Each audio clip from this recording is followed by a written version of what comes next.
Sumainyo ang Panginoon, dakilain ng kanyang ngalan. Purihin siya'y awitan at pamurihan magpakailanman. Sa ngalan ng Ama at ng Anak at ng Espiritu Santo. Amen. Sumainyo ang Panginoon. At sumaiyo rin. Mga kapatid kay Kristo at mga kadiboto, muli tayo po ay tinipon ng ating Nuestro Padre, Jesus Nazareno, bilang kaanib ng angka ng Diyos. Tinipon niya tayong lahat sapagkat mahal niya tayo. Kaya dumulog po tayo sa ating maawaing Panginoon na nagpapatawad ng lubos. Inaamin ko sa makapangyarihang Diyos At sa inyo, mga kapatid, na lubha akong nagkasala sa isip, sa salita, sa gawa, at sa aking pagkukulang. Kaya'y sinasamo ko sa mahal na Birheng Maria, sa lahat ng mga anghel at mga banal, at sa inyo, mga kapatid, na ako'y panalangin sa Panginoong ating Diyos. Kaawaan tayo ng makapangyarihang Diyos. Patawarin tayo sa ating mga kasalanan at patnubayan tayo sa buhay na walang hanggan. Amen. Panginoon, kaawaan mo kami. Panginoon, kaawaan mo kami. Kristo, kaawaan mo kami. Kristo, kaawaan mo kami. Panginoon, kaawaan mo kami. Panginoon, kaawaan mo kami. Manalangin tayo. Ama naming makapangyarihan, ang paglingkuran ka ayon sa iyong kasiyahan ay kaloob na iyong ibinibigay sa iyong mga hinirang. Gawin mong ang iyong mga pangako ay aming mapakinabangan ayon sa paraang iyong kinalulugdan sa pamamagitan ni Jesucristo kasama ng Espiritu Santo magpa sa walang hanggan. Amen. Magsipo muna po ang lahat. Pagbasa mula sa sulat ni Apostol San Pablo sa mga taga-Pilipos. Mga minamahal, higit na kailangang maging masunurin kayo ngayon kaysa noong kasama ninyo ako. May takot at panginginig na magpapatuloy kayo sa paggawa hanggang sa malubos ang inyong kaligtasan. Sapagkat ang Diyos ang magbibigay sa inyo ng pagnanasa at kakayahang maisagawa ang kanyang kalooban. Gawin ninyo ang lahat ng bagay ng walang tutol at pagtatalo upang kayo'y maging ulirang mga anak ng Diyos. Malinis at walang kapintasan sa gitna ng mga taong liko at masasama.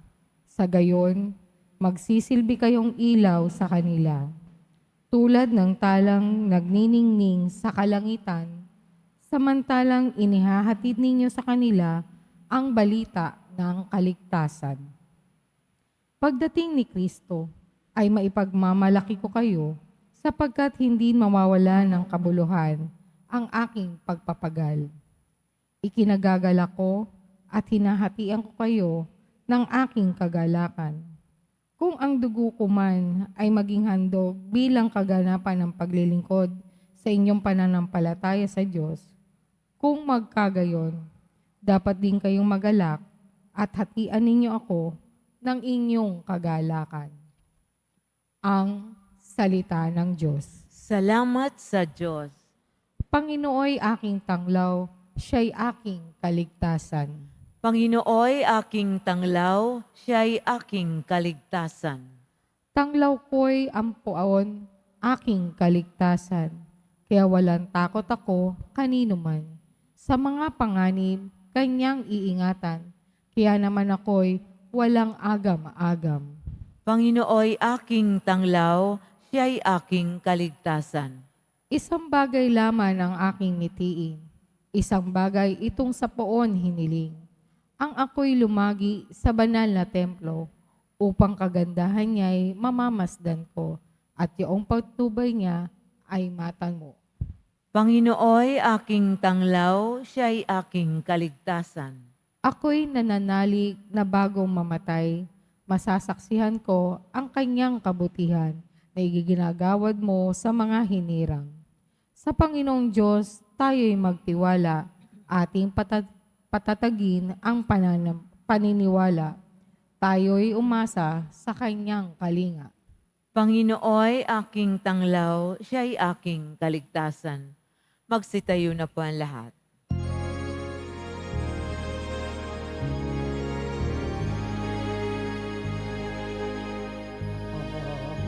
Alleluia, Alleluia,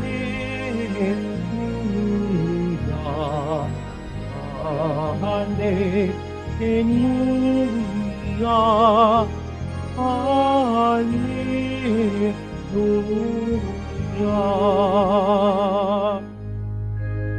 Hirap kaysa ni Kristo ay kapalarang totoo, kaloob ng Espiritu. Alleluia, Alleluia, Alleluia,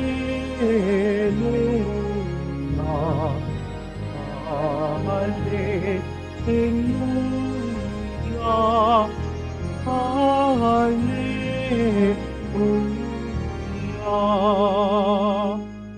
Sumainyo ang Panginoon. At sumaiyo rin. Ang mabuting balita ng Panginoon ayon kay San Lucas. Papuri sa iyo, Panginoon. Noong panahong iyon, sumama kay Jesus ang napakaraming tao. Humarap siya sa kanila at kaniyang sinabi, "Hindi maaaring maging alagad ko ang sinumang umiibig sa kaniyang ama at ina, asawa at mga anak, mga kapatid, at maging sa sarili niyang buhay ng higit sa akin. Ang sinumang hindi magpasan ng sariling krus at sumunod sa akin ay hindi maaaring maging alagad ko. Kung ang isa sa inyo'y nagbabalak magtayo ng tore, hindi ba uupo muna siya at tatayahin ang magugugol para malaman kung may sapat siyang salaping maipagpapatapos niyon? Baka mailagay ang mga pundasyon, ngunit hindi naman maipatapos. Siya'y kukutyain ng lahat ng makakakita nito. Sasabihin nila, nagsimulang magtayo ang taong ito, pero hindi na ipatapos. O sinong hari na makikipagdigma sa kapwa-hari ang hindi muna uupo at pag-aaralang mabuti kung ang 10,000 niyang kawal ay maisasagupa sa kalaban na may 20,000 tauhan, at kung hindi niya kaya, malayo pa ang kalaban, ay magsusugo na siya ng mga kinatawan upang makipagkasundo. Gayon din naman, hindi maaaring maging alugod ko ang sinuman kung hindi niya tatalikdan ang lahat sa kaniyang buhay. Ang mabuting balita ng Panginoon. Pinupuri ka namin, Panginoong Hesukristo. Magsiupo muna tayo. Magandang umaga po sa inyong lahat, mga kapatid kay Kristo. Sa lahat po ng ating mga taga-subaybay sa iba't ibang online platforms at sa lahat ng ating mga kadiboto sa iba't ibang panig ng Pilipinas at maging sa buong mundo kung saan tayo ay naaabot ngayon ng ating live streaming. Mapayapang umaga din po sa inyong lahat. Purihin at dakilain natin ang ating Panginoon, ang mahal na poong Jesus Nazareno. Mga kapatid kay Kristo at mga kadiboto, malugod po namin kayong tinatanggap sa Basilica Minor at Pambansang Dambana ni Jesus Nazareno. Napakaganda po ng ating ebanghelyo sa araw na ito dahil tinutukoy nito kung sino at ano ang dapat na maging pangunahing layunin natin sa ating buhay. Siguro marahil yung iba sa inyo nagtatanong, Father, bakit po kahit anong pagsusumikap na gawin ko sa buhay, hindi pa rin ako masaya? Yung iba nagtatanong sa inyo, bakit Father, nasa amin na ang lahat, pero hindi pa rin mapanatag ang aming mga puso? Isa lang ang kasagutan sa tanong na yan. Sino ba ang nangunguna at naghahari sa iyong puso at buhay? Sinabi ni Jesus Nazareno sa huling bahagi ng Ebanghelyo, hindi maaaring maging mga alagad ko ang sinuman kung hindi niya tatalikdan ang lahat sa kaniyang buhay. Kaya nga sa unang bahagi, ipinaliwanag niya kung ano ang ibig sabihin nito. Hindi maaaring maging alagad ko ang sinumang umiibig sa kaniyang ama at ina, asawa at mga anak, mga kapatid at maging sarili niyang buhay ng higit sa akin. Hindi sinasabi ni Jesus Nazareno na huwag mong ibigin ang iyong ama't ina't kapatid, asawa o anak. Ang sinasabi ni Jesus Nazareno, ibigin natin ng higit ang Diyos. Bakit? Sapagkat ang Diyos, ang kaniyang pag-ibig, walang hanggan, walang katapusan, at walang kondisyon. Isang pag-ibig na walang hinihintay na kapalit. Ang pag-ibig ng tao, ang pag-ibig ng ating magulang, ang pag-ibig ng asawa mo, darating ang panahon, magkukulang at hindi sasapat. Dadating ang panahon, minsan, kahit kamag-anak natin, ang pag-ibig may kondisyon at may hinihintay na kapalit. Minsan nga, di ba, sa ating mga kamag-anak o kapamilya, nakakalungkot isipin, minsan, pagkamatay ng magulang, nag-aaway ang mga magkapatid sa ari-arian. Minsan dumadating sa punto na kapag nagkasakit na ang mga magulang, ang mga magkapatid, nag-aaway kung sino ang mag-aalaga sa magulang. Sa punto ng pag-aasawa, dumarating ang panahon na nag-aaway ang mag-asawa, hindi nagkakaunawaan, nagkakagalit. Anong ibig sabihin? Minsan, pag-ibig ng tao, hindi laging nauubos. Hindi mapanatag. Laging may kondisyon. Subalit ang sabi sa akte ni Jesus Nazareno, kapag inibig natin ang Diyos ng buo nating puso't pag-iisip, hindi tayo pwedeng mabigo. Sapagkat ang pag-ibig niya ay puro, buo at perpekto. Hindi nagkukulang, laging sapat, laging nakahanda tayong tulungan. Kaya nga ang bilin sa atin ni Jesus Nazareno, naway ang maging pangunahing layunin natin sa buhay ay ang Diyos.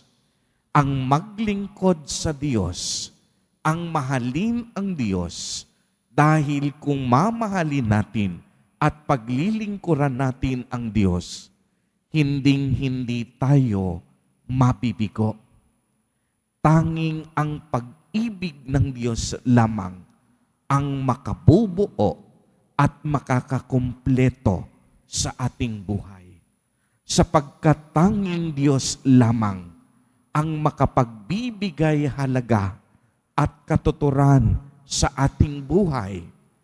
Tanging Diyos lamang ang makapagbibigay ng kapanatagan sa lahat ng ating mga pag-aalinlangan, sa lahat ng ating mga hinahanap. Kaya nga nabanggit ko kanina, anumang dami ng pera mo, anumang dami ng salapi mo, gaano man kalawak ang kapangyarihan mo, kung wala kang Diyos sa iyong puso at buhay, hindi mo mararanasan ang tunay na kaginhawahan at kapanatagan. Tingnan ninyo, maraming pagkakataon sa ating buhay, may mga kilala tayo na hindi naman mayaman. Yung iba pa nga naghihirap. Pero may Diyos sila sa kanilang buhay. At makikita nating sila'y masaya, sila'y panatag sa buhay, sapagkat isinuko na nila ang lahat sa Diyos. At ito ang nais ni Jesus Nazareno. Kapag ang Diyos na ang pangunahing layunin natin sa ating buhay, dapat marunong na tayong magpasan ng ating mga krus. Dapat tatalikdan na natin ang lahat ng bagay alang-alang sa pagmamahal natin sa Diyos. Mga kapatid kay Kristo at mga kadiboto, muli ipinapaalala sa atin ni Jesus Nazareno na maging pangunahing layunin at motibasyon ng ating buhay ang pagmamahal sa Diyos. Sapagkat kung iibigin natin ang Diyos, hindi tayo mabibigo. Ang kaniyang pag-ibig laging sapat, laging kumpleto, at kailanman hindi magkukulang. Amen. Purihin at dakilain natin ang ating Panginoon, ang mahal na poong Jesus Nazareno. Tumayo na po ang lahat.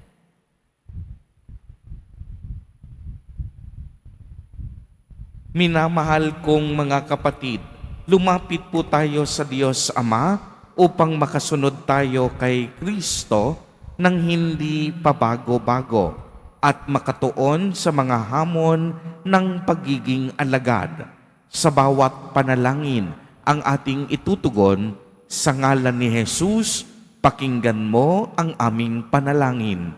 Sa ngalan ni Jesus, pakinggan mo ang aming panalangin. Ang Santo Papa, mga obispo at mga pari, naway patuloy na magpakita ng tunay na pagiging alagad, manalangin tayo. Sa ngalan ni Jesus, pakinggan mo ang aming panalangin.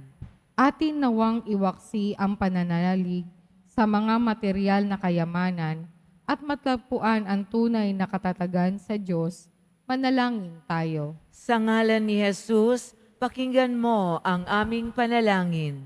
Tayo naway hindi tumalikod sa mga pagsubok at sa halip, harapin natin ang krus na dumarating sa ating buhay, manalangin tayo. Sa ngalan ni Jesus, pakinggan mo ang aming panalangin.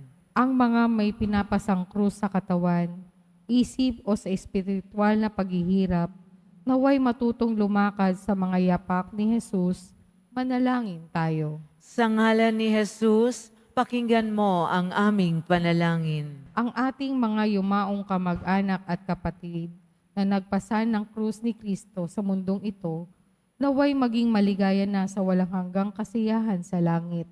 Manalangin tayo. Sa ngalan ni Jesus, pakinggan mo ang aming panalangin. Isama po natin sa ating mga panalangin ang mga kapatid at kadiboto natin na nagdiriwang ng kanilang kaarawan sa araw na ito. Ang mga mag-asawang nagdiriwang ng anibersaryo ng kanilang mga kasal, ang mga kaibigan at kamag-anak natin na may sakit at may malubhang karamdaman, gayon din ang mga pamilyang nagugutom at walang makain, naway ingatan, patnubayan at basbasan silang lagi ni Jesus Nazareno. Manalangin tayo. Sa ngalan ni Jesus, pakinggan mo ang aming panalangin. Ama naming Diyos, alam mo ang marami at iba't ibang pangangailangan namin sa buhay na ito. Bigyan mo po kami ng tapang upang pasanin ang aming krus at sumunod sa mga yapak ng iyong anak. Hinihiling namin ito sa pamamagitan ni Kristo na aming Panginoon. Amen. Magsiupo ang lahat.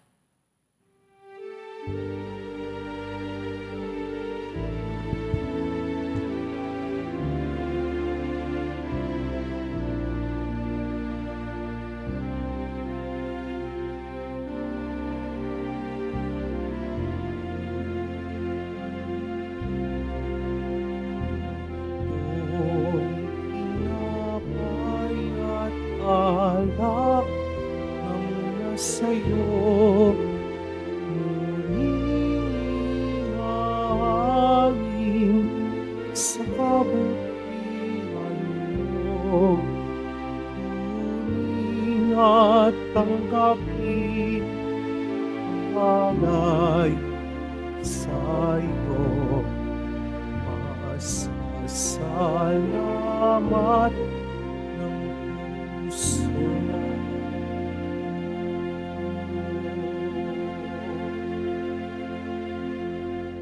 Tumayo na po ang lahat. Manalangin kayo mga kapatid upang ang paghahain natin ay kalugdan ng Diyos, amang makapangyarihan. Tanggapin nawa ng Panginoon itong paghahain sa iyong mga kamay, sa kapurihan niya at karangalan, sa ating kapakinabangan at sa buong sambayanan niyang banal. Ama naming lumikha, ang paghahain naming ito ay maging dalisay nawa at maging banal na pakikinabang namin sa iyong awang dakila sa pamamagitan ni Jesucristo kasama ng Espiritu Santo magpa sa walang hanggan. Amen. Sumainyo ang Panginoon. At sumairi, Itaas sa Diyos ang inyong puso at diwa. itinaas na namin sa Panginoon. Pasalamatan natin ang Panginoong ating Diyos. Marapat na siya ay pasalamatan. Ama naming makapangyarihan, tunay ngang marapat na ikaw ay aming pasalamatan. Pinagbibigyan mong ito'y aming maihayag, kahit na ito'y walang anumang maidaragdag. Sa kadakilaang sa iyo ay likas. Sa pagpupuri nami ang nakikinabang, ay kami ring iyong pinakikiharapan sa pamamagitan ng iyong anak na minamahal. Kaya kaisa ng mga anghel na nagsisiawit ng papuri sa iyo, nang walang humpay sa kalangitan, kami nagbubuni sa iyong kadakilaan. Santo, Santo, Santo, Panginoong Diyos ng mga hukbo, napupuno ang langit at lupa ng kadakilaan mo, o sana sa kaitaasan. Pinagpala ang naparirito sa ngalan ng Panginoon, o sana sa kaitaasan. Lumuhod po ang lahat. Ama naming banal, ikaw ang bukal ng tanang kabanalan. Kaya't sa pamamagitan ng iyong Espiritu, ay gawin mo pong banal ang mga kaloob na ito upang para sa amin ay maging katawan at dugo ng aming Panginoong Jesucristo. Bago niya pinagtiis ang kusang loob na maging handog, hinawakan niya ang tinapay, pinasalamatan kaniya, pinagati-hati niya iyon, iniabot sa kaniyang mga alagad at sinabi, "Tanggapin ninyong lahat ito at kanin. Ito ang aking katawan na ihahandog para sa inyo."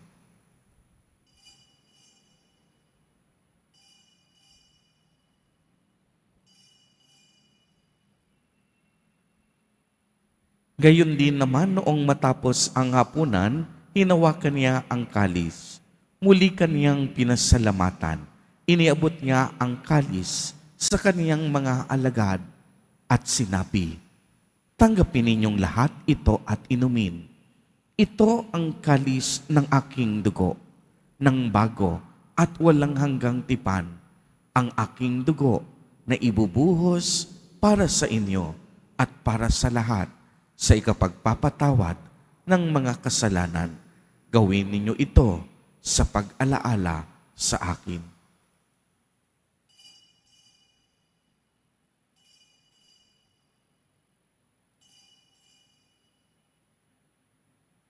Tumayo na po ang lahat. Ang misteryo ng pananampalataya. Si Kristo'y namatay, si Kristo'y nabuhay, si Kristo'y babalik sa wakas ng panahon. Ama, ginagawa po namin ngayon ang pag-alaala sa pagkamatay at muling pagkabuhay ng iyong anak. Kaya't iniaalay namin sa iyo ang tinapay na nagbibigay buhay at ang kalis na nagkakaloob ng kaligtasan. Kami po'y nagpapasalamat dahil kami iyong minarapat na tumayo sa harap mo para maglingkod sa iyo. Isinasamo namin na kaming magsasalo-salo sa katawan at dugo ni Kristo ay mabuklod sa pagkakaisa sa pamamagitan ng Espiritu Santo. Ama, lingapin mo po ang iyong simbahang laganap sa buong daigdig. Puspusin mo kami sa pag-ibig, kaisa ni Francisco na aming Santo Papa at ni Jose na aming Obispo at ng Tanang Kaparian.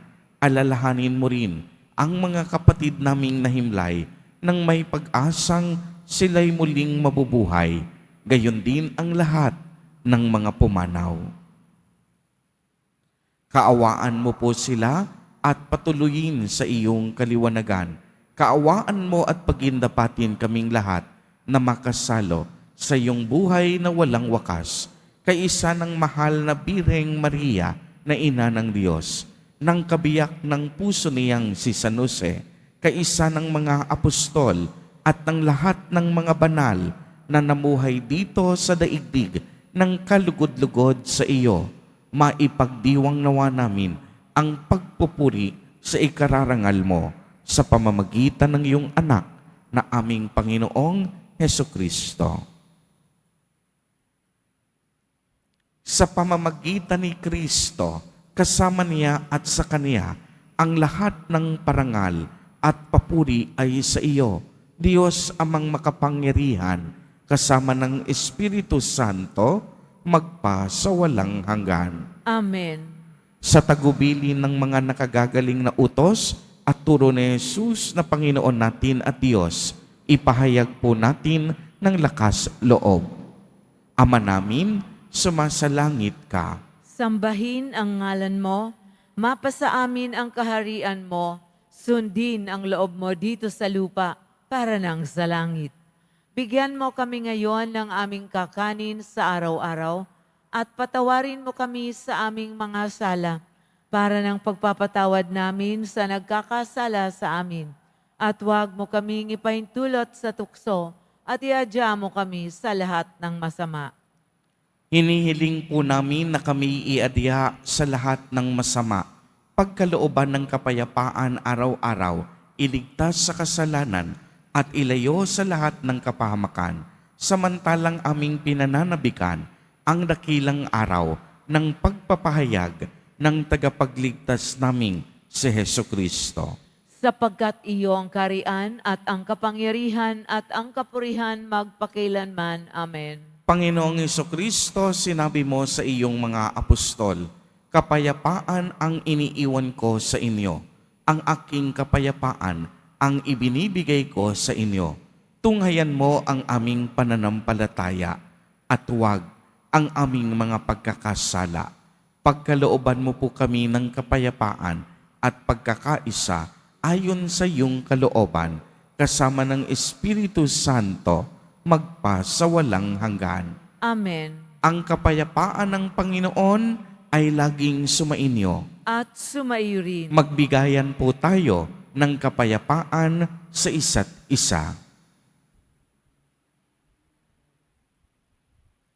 Kordero ng Diyos na nag-aalis ng mga kasalanan ng sanlibutan, maawa ka sa amin. Kordero ng Diyos na nag-aalis ng mga kasalanan ng sanlibutan, maawa ka sa amin. Kordero ng Diyos na nag-aalis ng mga kasalanan ng sanlibutan, ipagkaloob mo sa amin ang kapayapaan. Magsiluhod po ang lahat.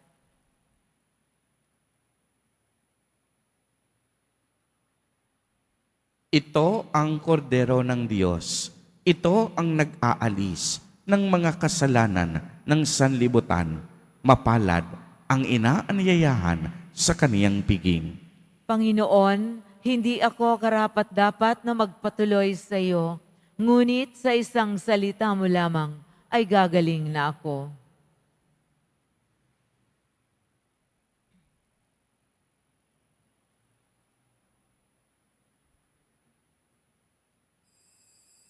Para sa lahat ng tatanggap ng banal na komunyon, sasagot po tayo ng amen pagkasabi ng pari o ng lay minister ng katawan ni Kristo at isubo agad sa bibig bago umalis sa harapan ng pari o lay minister. Sumunod po tayo.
Manalangin tayo.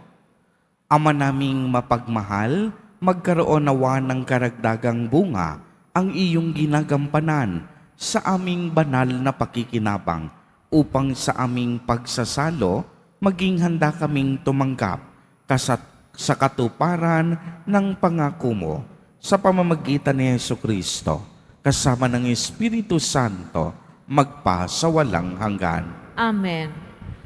Panalangin para sa mga kaluluwa.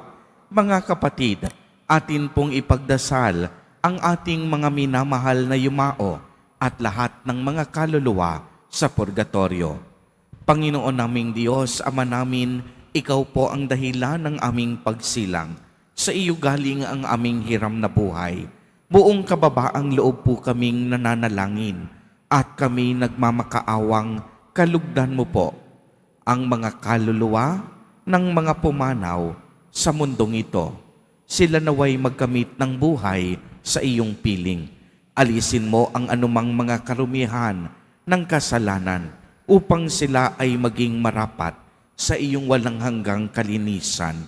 Iahon mo sila mula sa purgatorio at bigyan ng puwang sa iyong kaharian sa langit.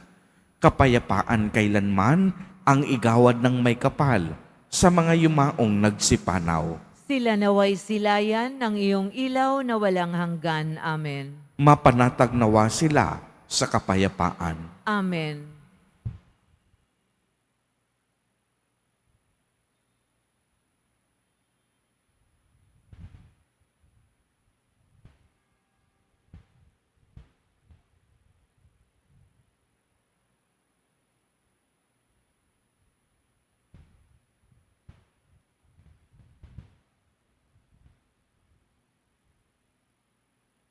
Sumainyo ang Panginoon. At sumaiyo rin. Pagbabasbas. Mahal na poong Jesus Nazareno, inihayag mo sa pamamagitan ng krus ang walang maliw na pag-ibig ng Diyos sa sangkatauhan. Pakinggan mo ang kahilingan ng iyong angkan na nagsusumamo sa iyo. Makamtanawa nila ang iyong katugunan at tanggapin ang kasagutan na may utang na loob na tinatanaw. Basbasan din po ninyo ang mga daladala nilang mga imahen at dasalan sa pamamagitan ng bendisyon na ito, naway maalala nila ang mga pangako nila noon sa binyag na ikaw ang kanilang iibigin at paglilingkuran bilang Panginoon magpa sa walang hanggan. Amen. At pagpalain po kayong lahat at ang inyong buong pamilya ng makapangyarihang Diyos, Ama, Anak, at Espiritu Santo. Amen.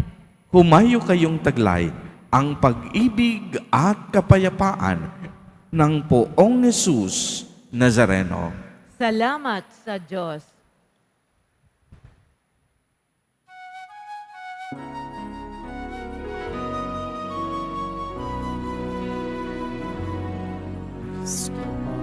Padre Jesus Nazareno, sinasamba ka